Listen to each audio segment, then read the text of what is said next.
السلام عليكم ورحمة الله وبركاته. مباراة مصر وبلجيكا في دور ال48 من كأس العالم 2026.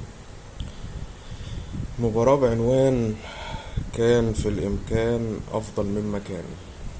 عجبني الشوط الأول، منتخب مصر في فكرة إن أنت تخليت عن إن أنت بتدافع المباراة كلها. يعني أنت بدأت إن أنت تهاجم شوية، بدأت إن أنت تضغط في كثافة عددية في التلت الهجومي، وده اللي جه عن طريقه الهدف بتاع إمام عاشور يعني.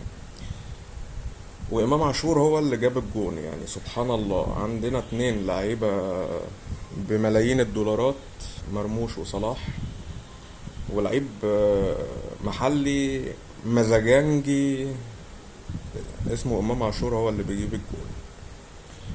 والشوط التاني طبعا يعني معروف ان احنا البدني بتاعنا وقع، معدلات الجري قلت، التركيز نزل. فطبعا يعني الهدف بتاع بلجيكا ده يتحمله خط الدفاع بالكامل يعني، وابرزهم محمد هاني يعني.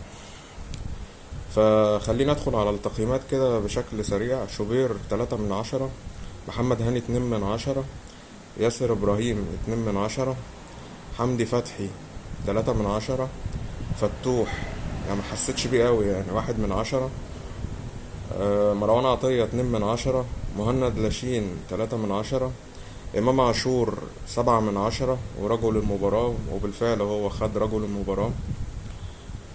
زيكو 2/10، صلاح 4/10، عمر مرموش 3/10. البودلة بقى يعني رامي ربيعة ما حسيتش بيه قوي بس 1/10. زيزو في الشوية الصغيرين اللي نزلهم 2/10.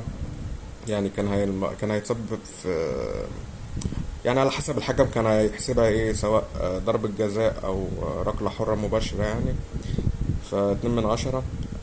حمزة عبد الكريم 1/10. كريم حافظ ما حسيتش بيه قوي بس في كورة عملها كده بالعرض ف1/10.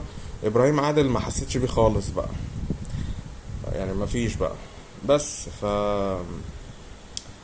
المباراة زي ما قلت، الشوط الأول كان ليك شكل، ليك أداء، ليك أسلوب. بس هي الفكرة إن أنت في الشوط التاني بتبقى بالظبط عامل زي اللي عمل تورتة حلوة قوي وراح جايب شوية تراب ورشها على الوش يعني.